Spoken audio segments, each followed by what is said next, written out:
to another edition of the Daily Deuce. I'm Gary Graves from just outside wonderfully cold Louisville, Kentucky, and in Maryland, where I'm sure it's probably getting colder if it hasn't gotten cold after all this rain. John, how you doing, Mr. Webster? Hey, we're doing great, man. Everything's going well. Hasn't gotten cold yet. About 65 degrees and rain right now, but there is a wind advisory in effect. It's going to hit, and it's going to be 40-mile-an-hour wind. So we'll go from there. And just as long as you're not in a tornado watch like we were for much of last night and this morning. No, well, I'm glad you're okay, man. Hey, Yeah. John Pitt, what's going on, man? Yeah, doing pretty good, man. It feels like spring came early down here. Wait till tonight, John. It's going to drop down to 30. Oh, wow. Yep. And you know how March can be, how capricious March can be weather-wise, so it'll change. Y'all, look, we could all have snow March 1st. Speaking of March, we're right on the cusp of March Madness. I think there's one tournament that's commencing as we speak and probably already in progress up in your neck of the woods, John. That wonderful CIAA tournament in Baltimore. A fine event, if there ever was one, a family reunion of basketball, of fraternities, of everything else, man. So are you going to try to make it up there? Don't know. I may, if I'm going to get there, it will probably be, if not this evening, maybe tomorrow. Friday, I have something I have to do Friday, so I won't be available on Friday. And Saturday, I may have a couple of things I have to do for work, but we'll see. But like I said last week when we talked, Gary, we need to get to the CIAA tournament, man. Yeah, I would love to try to get up there. And I think last time we talked, that I mentioned that that's on my sports bucket list. But by the same token, John, maybe we can get you out here to Kentucky or Indiana, man, for NCAA regional next month. You got 4 good days out here. I have no problem with that, Gary. Be careful what you ask for, man. John, you will not regret it because Look, hey, let's look, see. look. Well, I You mean, you've get had regionals up in your neck of the woods, correct? had regionals. Dad and I have gone a couple times. My friends and I have gone a couple times. Went out to Richmond one year when Carolina, I think, was playing Texas Tech, and the rim got broken. I think that was Darvin Ham broke the And rim. man, I'd forgotten about that. That's right. That's Yeah, right. I was at the game, and the guy was outside the where were we at? Richmond Coliseum. I can't remember where we were, but we was outside selling pieces of glass, and it came off the floor. So he was trying to sell that $300 a chunk. But Yeah, I forgot about I don't want to say beast, but what a physical specimen Darvin Ham was as a yeah, player. I mean, that dude looked scary. I always thought he reminded me of like Mike Tyson with a basketball in his hand because I mean, that dude was just what swole. Guess that's the word they, that they use now. I was they like, were a tough team that year. They yeah. the next weekend they played Georgetown, the Sweet 16, because Georgetown had Iverson. Georgetown beat them, but then the next game, Georgetown lost to UMass. So, it Mm. was, if I'm not mistaken, I think it was UMass. But yeah, saw somebody at the old, well, I forget what the Wizards call their arena now. It was in DC. It was so funny, Gary. But UConn, it's Capital One now, right? yeah, but back then it was like USA. I don't even remember what it was called then. Oh, Just wait a minute. the Wizards or the Bullets home court. We'll call it that. Okay. They had the tournament, and UConn was playing Hampton, and it was hilarious because you got all these pre-planned station TV timeout station breaks, and they're alternating back and forth the cheerleaders as far as who's going to take the court and do a cheer, right? So Hampton cheerleaders come on and they come on, they do their thing, everything's grooving, everybody's enjoying it. Then UConn cheerleaders come on, it's like 1, 2, 3, 1, 2, 3, 1, 2, 3. And then they go back and forth. It got to the point, Gary, absolutely no lie. UConn cheerleaders came out and the arena booed them because they wanted the Hampton cheerleaders to come out and take their turn.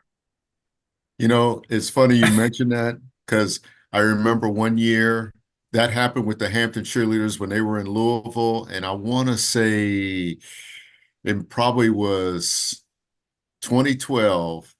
And Kentucky, they were playing Kentucky, and that regional, I remember UCLA was here, and UCLA was pretty good. I mean, I think that was what Steve Alford coaching the team then, and they brought their cheerleaders. But the funny thing was I'm telling you, Hampton brought the house down. Guys, Yes. people that I'll tell you, that probably would have gone to the concession stands, between games during timeouts. They, between the band and the cheerleaders, they put on a show. Everybody stayed in their seat. I mean, I saw guys that were like standing up and just like cheering for the band and everything, and of course, cheering for the cheerleaders. Because I was like, in fact, some of my colleagues were just like, "Is it like this at Hampton all the time?" And I said, "I didn't go to Hampton, but yes," and it You was know, fun. And really, in a show of respect, I remember that the UCLA cheerleaders, who were no slouch themselves, in terms of, like the kind of routines that they put on, it was like there was like this fellowship that they had between games, that I was like, I don't think I'll ever see that any other place. It wasn't adversarial. I really think that both schools were kind of picking each other's brains about routines, and it was kind of fun. And I halfway expected like the little pep band that UCLA had, and Hampton's band to maybe do something during that break between the afternoon games and the evening games. And it was unlike anything I think I'd ever seen in all the years that I've been to the tournament. So you know, it's a great event, it's man. unreal. March Madness should be that first day of March Madness should be a holiday, a national holiday. Well, I do get lost those days for work. I have to admit that. Probably shouldn't say that on the air like that. But I'll add one more thing with the Hampton band, with the Hampton Chili's. I'll add this. Um, what also helped, Hampton had a good team, so it was a very competitive game that day. They were playing UConn. UConn, I don't know if you remember a player named Karan Butler. He was Hmm. one of the best players in the country. He was on the team, but Yeah, Hampton played them tough the whole game, lost by about 8 or so. But at the end of the game, Hampton also had their pep band there, and they jammed for a couple minutes with the pep band, and it was unbelievable. I mean, everybody, didn't matter who you were, white, black, blue, purple, green, everybody was enjoying it. Everybody. yeah.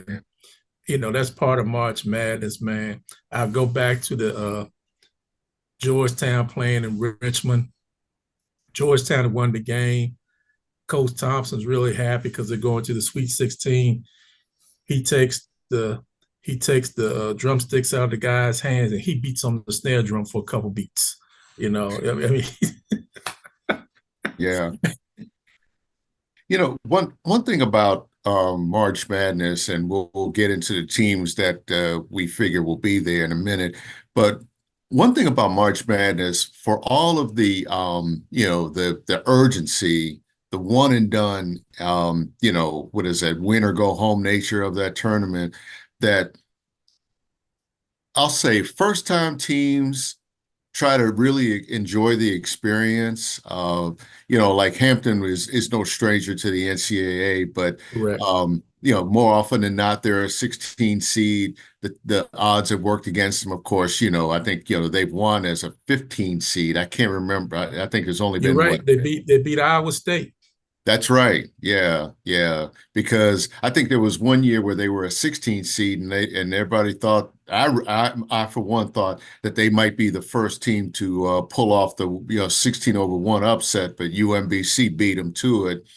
And of course, we've had a couple other ones since then, and like here in Kentucky, or we're 2 years removed from um, when St. Peter's, as a 15 seed, upset Kentucky as a 2 seed on the way to the Elite Eight before North Carolina got a hold of them. But anything can happen. But I think for schools, there are some schools that, again, when you come from a smaller conference and you're used to maybe 500, 800 people or something like that at the most at your games, and you come into an arena and you've got what, eight bands, eight groups of cheerleaders, all of these different fans, and it's your first time. And the coaches, I think, even try to enjoy it, and they make sure that their players enjoy it.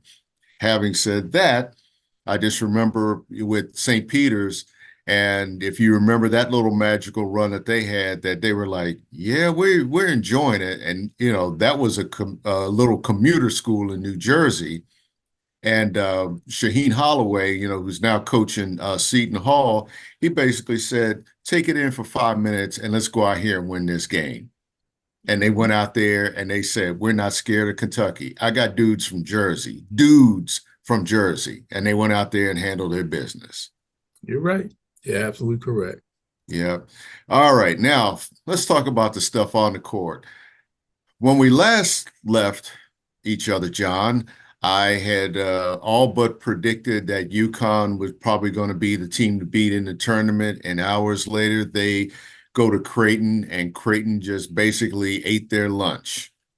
Okay, so I'm going to stay out of the prediction business, but I still figure UConn will be part of the discussion.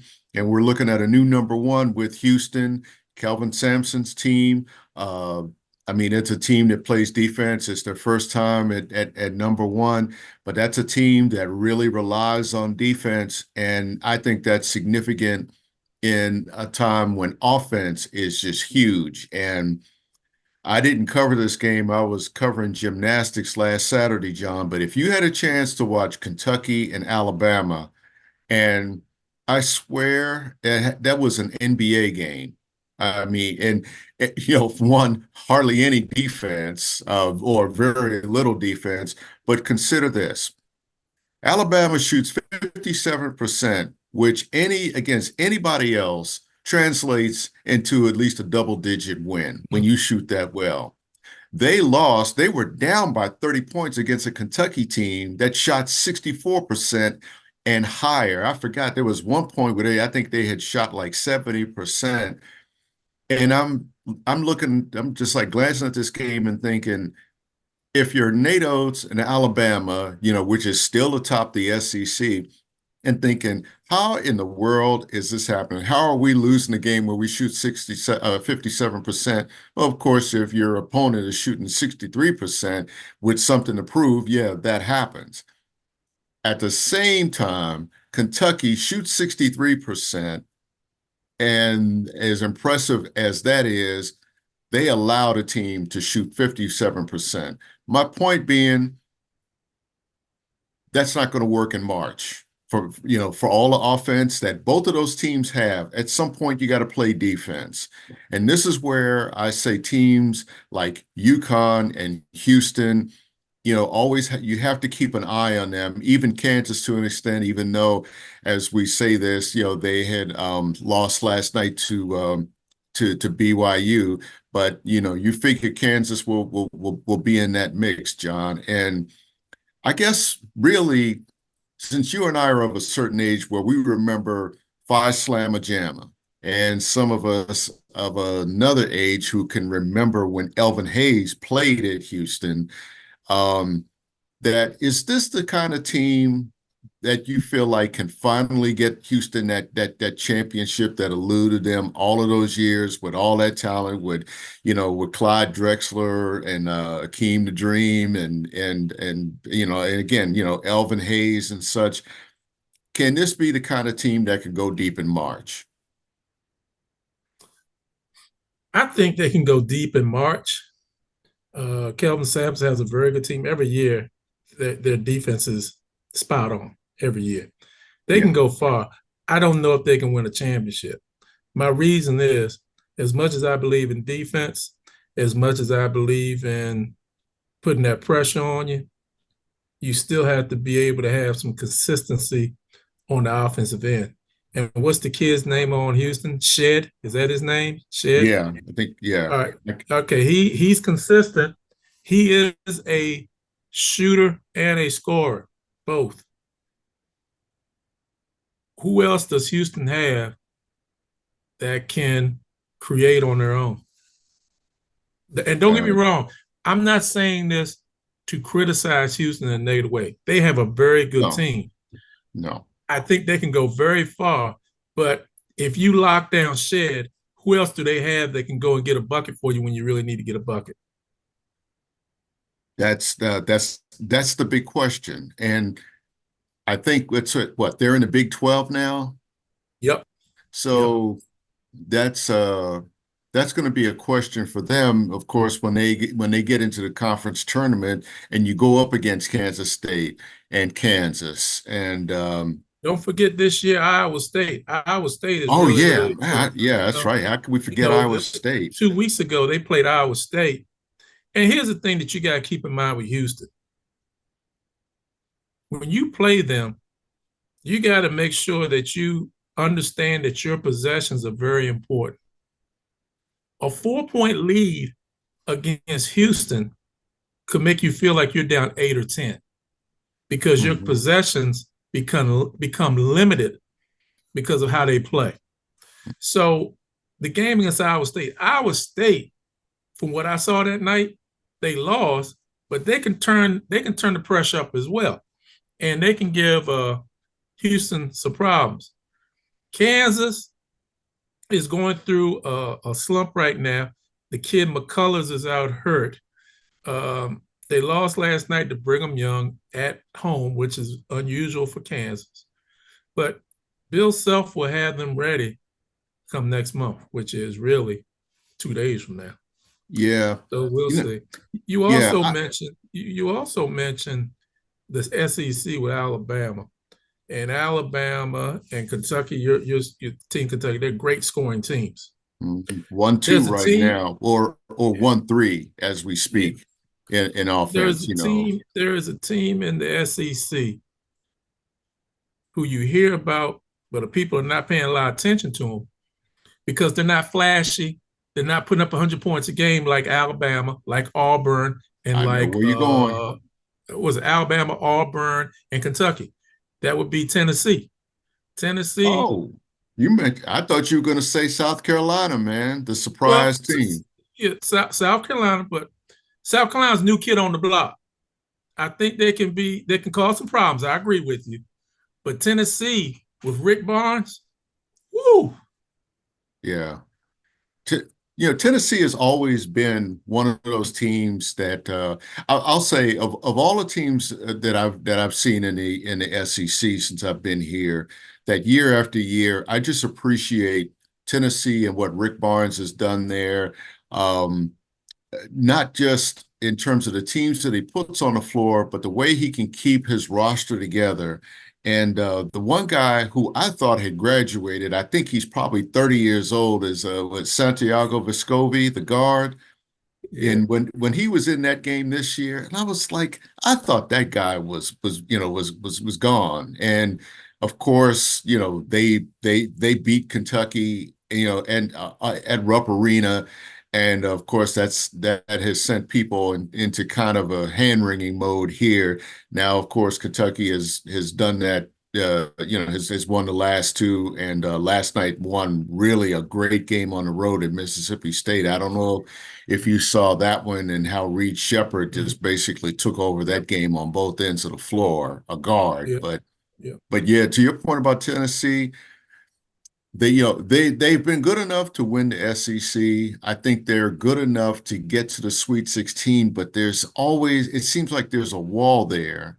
And I want to root for them to go because you and I, in DC, we can remember when he was at George Mason, correct? Hmm. And Yeah.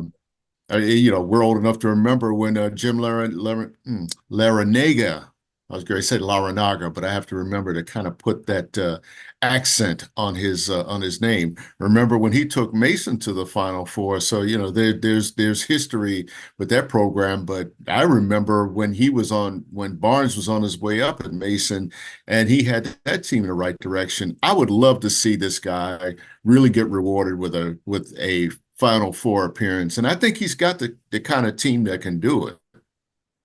He's got a tough team. What's that kid's name? He's a great shooter. What is his name on Tennessee? Was it Kettle? Connect? What is his name? Oh, yeah, yeah, yeah. Yeah, Connect. Yeah. Yeah, it's yeah, there. Knecht. Connect. Yeah. yeah, That yeah. dude, oh my gosh. Whew, when they played here, and I think he was a little bit hobbled. He didn't even have his best game. Tennessee's depth showed in that game, and they busted 100 on Kentucky that night. That's the thing that I always say. Kentucky and Alabama to a different extent, they can put a lot of points on the board. But if you have a team like Tennessee that can match the offensive intensity and can knock down shots, and they play a little defense, that's a team I think can really, really go far.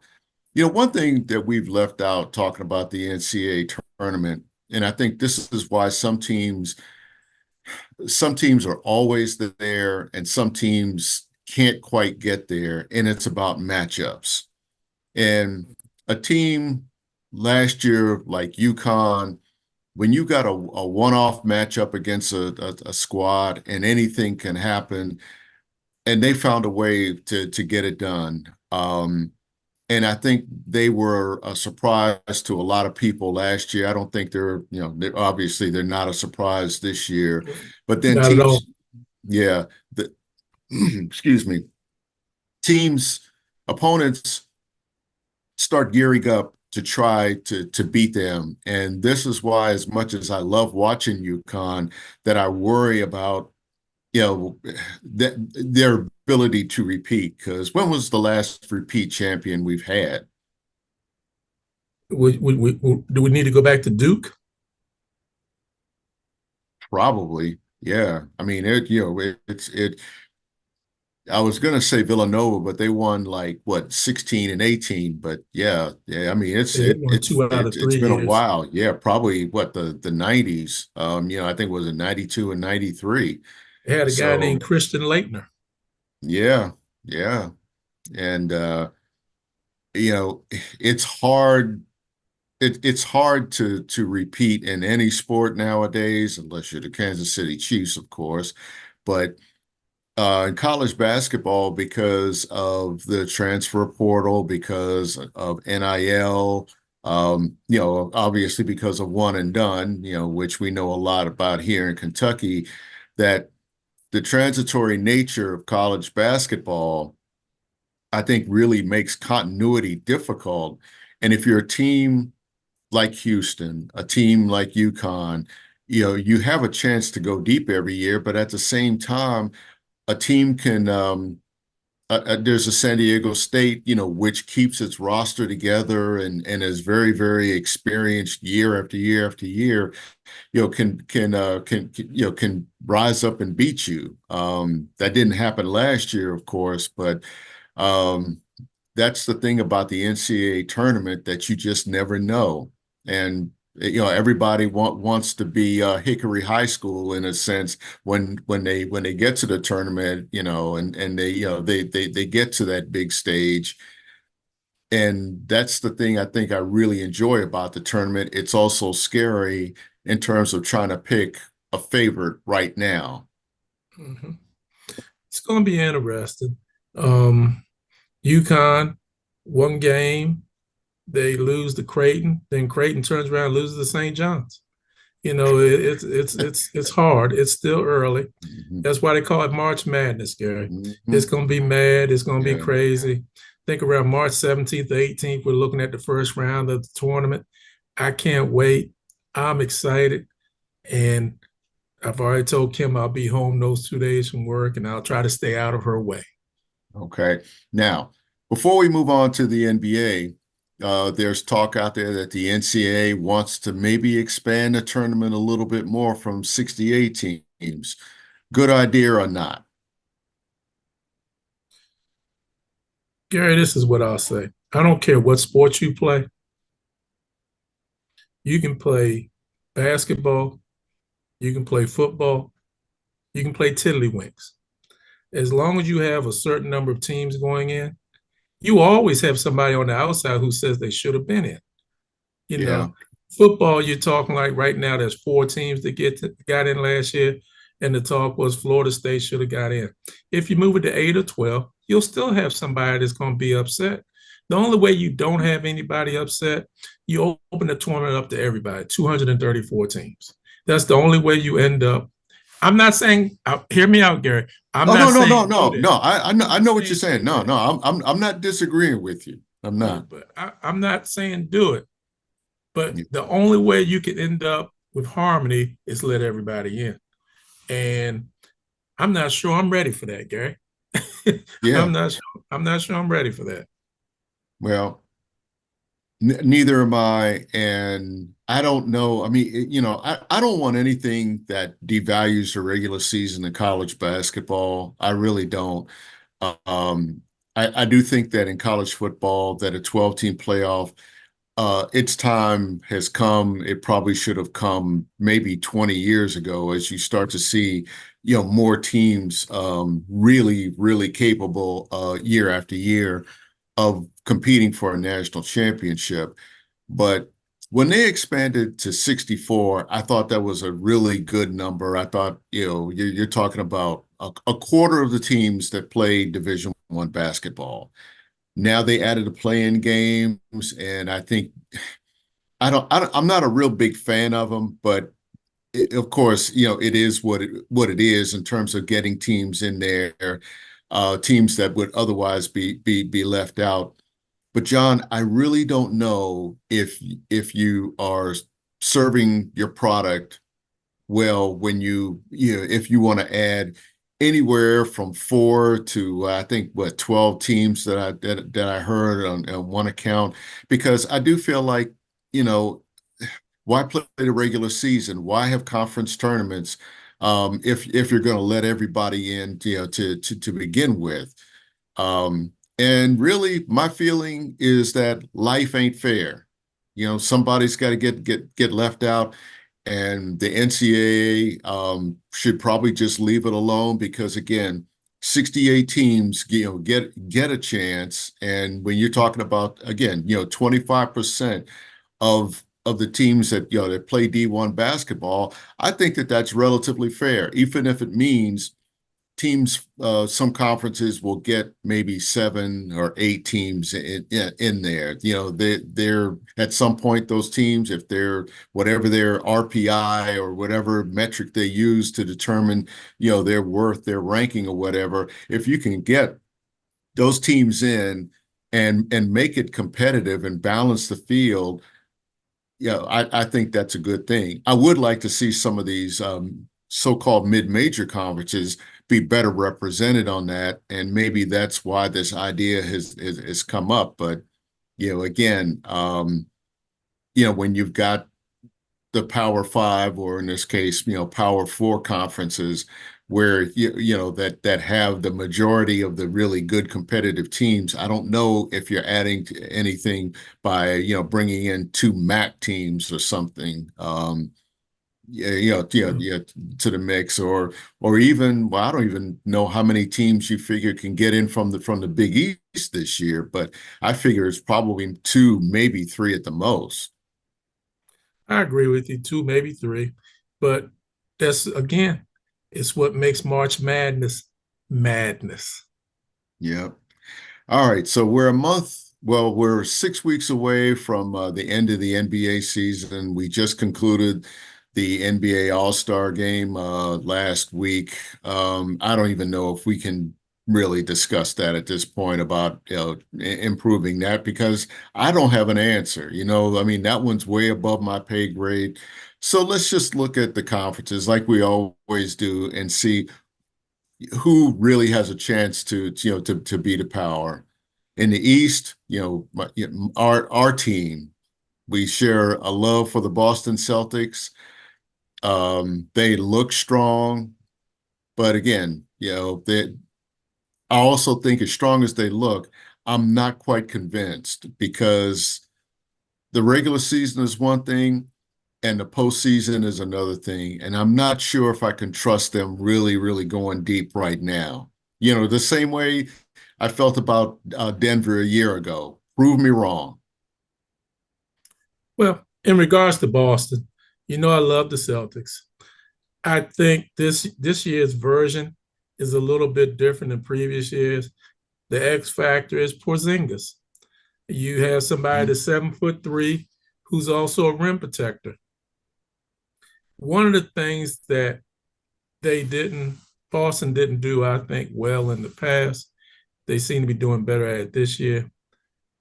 Get the ball in the middle, drive the ball. You don't have to rely just on shooting outside, shooting threes. Yeah. You got an inside presence with Porzingis. Jaylen Brown and Jason Tatum are very good ball players, absolutely very good ball players. I think another thing that helps them is having a Holiday at the point. He's playoff tested, and he's a strong defensive guard. I really miss when they traded Smart. He's just as tough as Smart, but he has a little bit more on the offensive end than Smart does, and it has worked out a lot better than I thought it would. So I think Boston is the team to beat in the East. I think even though Milwaukee is struggling, I think they come out of All-Star break and won a couple games. They will be ready. You can't discount the fact you have Giannis and you have Dame Lillard. That's tough. And when he gets himself healthy, you'll have Chris Middleton as well. So, I think Milwaukee's a team to look out for. New York City may have a good spring this year because I think they're going to be in the middle of it with the Knicks. The New York Knicks, if Julius Randle gets healthy, they really can give people problems. Brunson is a very tough guard. Thibodeau always makes sure his teams play great defense. So I think in the East, the teams that will give problems or be the competition for the Celtics will be Milwaukee and the Knicks. I think those are the two teams that will be formidable opponents for them. But I see Boston coming out of it because I think they are a better team this year because they have more of an inside presence than they've ever had. Yeah. I think when it comes to Boston, I mean, everything you said that I agree with. I think the word when you were talking about Drew Holiday as compared to Smart, Marcus Smart, is I think he has more restraint. I think he has a little bit more poise and composure. And I love Marcus Smart, don't get me wrong. It's just sometimes I think I always thought he tried too hard sometimes. And he would make mistakes for the right reasons, but mistakes are still mistakes. And it ended up costing Boston. I think the reason why I'm not trusting the Celtics at this point is that, again, as much as we love Jason Tatum, is that I can't really trust his judgment, his shot selection in some games. And, because because they've added an inside presence, as you stated, that maybe he can realize he doesn't have to take every shot in the clutch. Maybe maybe he can help work the ball inside. Maybe they can have possessions where they have 3 or 4 or 5 passes before they get off a shot, and it doesn't have to be from outside. He's the one that really, really worries me, that he feels like he's got to get it done, like that he feels like, well, I'm the money guy. And a team like that, which is balanced, they need to really try to use that balance if they're going to go deep, and they need to use that balance if they're going to get out of the East and hopefully try to topple Denver or whoever comes out of the West. The team, speaking of the West, the team that I really am afraid of is Oklahoma City. That's a team I don't know if anybody really wants to face at this point. What is your take on them? They're tough. What's the kid's name? Shea Gilgis-Alexander, Yeah, SGA. yeah. Um, Tough ball player. Before I go too far in the West, I want to make one correction what I said about Boston. I said Porzingis has given them the best inside presence ever. I shouldn't have said ever. I mean during this era, during this time, because they've had inside presence with Garnett, they've had inside presence with Parrish, and the list goes on and on, all the way back to the great one, Bill Russell. So Well, I John, think I that was going to give you a pass on that because I knew what you said. You don't even have to classify it as an era because this is, I think of this, I think it applies for this era because when you talk about KG, that's like 16 years ago. That's a different era, and that's how much the game has changed. And I think you make a good point about Porzingis. well, I appreciate you for saying that. Yeah, On yeah, on Oklahoma, they're tough, but what I will say about Oklahoma, they're young, and I think they're an exciting team. What's the kid's name? Chat, was it Holmgren? You oh, know, yeah, yeah, he's really blossomed, and I was concerned about him because he didn't have a lot of weight on, but he's really played well. I was wrong. He's done a great job. But I tell you, out west, what I look at Denver, and I also look at a team in Los Angeles that is not called the Lakers. I'm looking at the Clippers. You know, people can be critical all they want about the Clippers, but you're looking at a healthy Kawhi Leonard. You're looking at a healthy Paul George. You're looking at a healthy, energized, hungry James Harden. And you're looking at a consistent Russell Westbrook. I think they can give a lot of teams in the West problems. Somebody asked the other day what they think the difference of Kawhi Leonard's season is. He said, I didn't tear my meniscus and I didn't tear my ACL, so he's been healthy the whole season. Those are the yeah, two teams that I really think. I think Oklahoma is a team of the future. I think they're going to win a round or two in the playoffs. But I look at the LA Clippers, I look at Denver. Some people will say, John, what about Phoenix? Phoenix is going to be a tough team, but I don't think Phoenix has enough on both ends of the court to win a championship. yeah.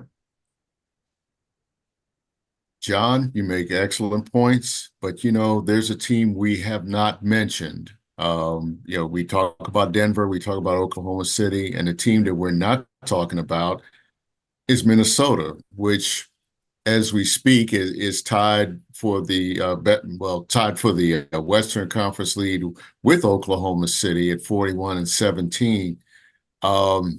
Why are we not talking about them? Karl Anthony Towns, coming off of, a stellar performance in the All-Star game. And the only reason why I do that is that you have to keep it in context because of the All-Star game. But 50 points from all over the floor in an All-Star game, from a 7-footer, uh, even for an exhibition, that is something to behold. And I, I mean, I think that's something that you have to keep in mind if you face a team like that, that you could try to double him up.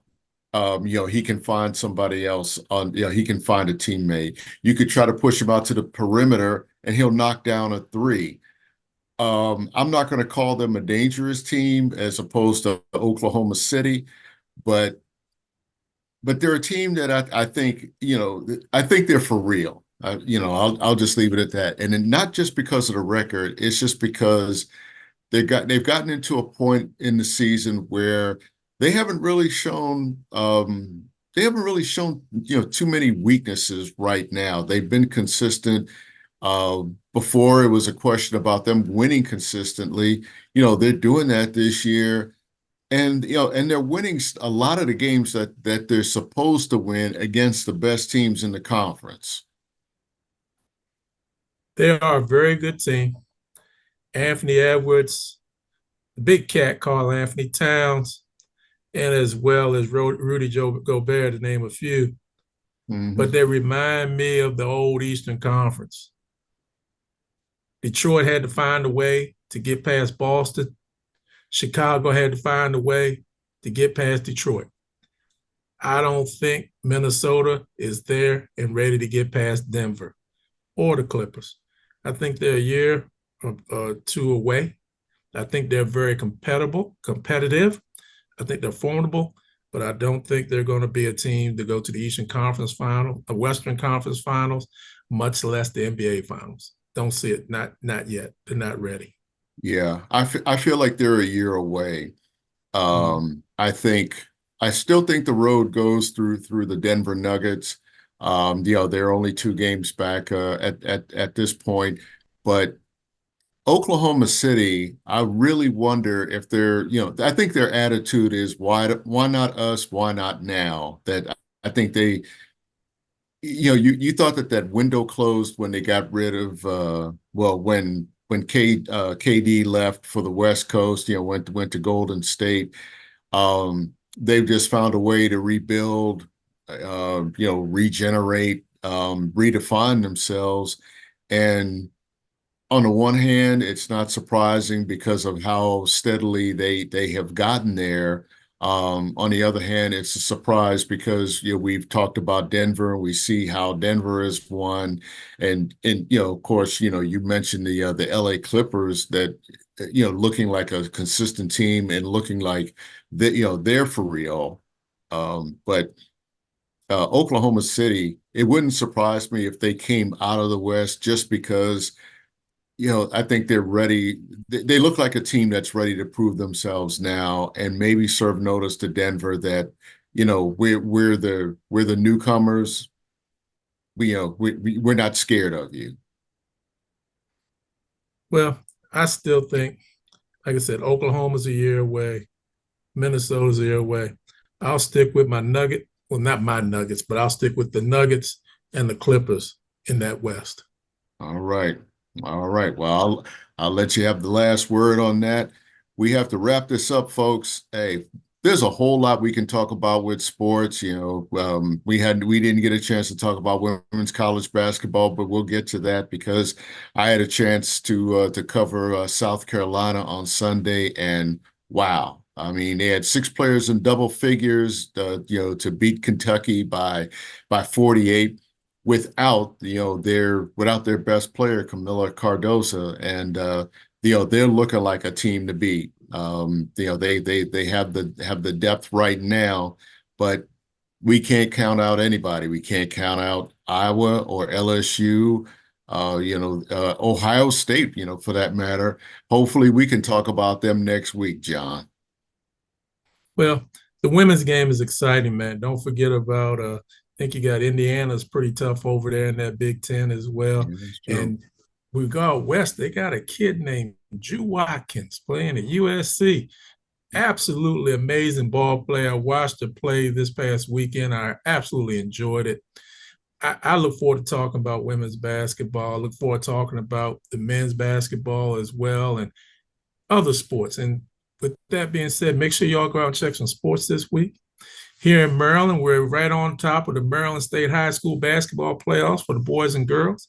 I'm excited about that. Gary, I'll be telling you how that's going because I may check out a game or two with that this week. But you all check out some sports, and above all else, come see us again real soon. Take care.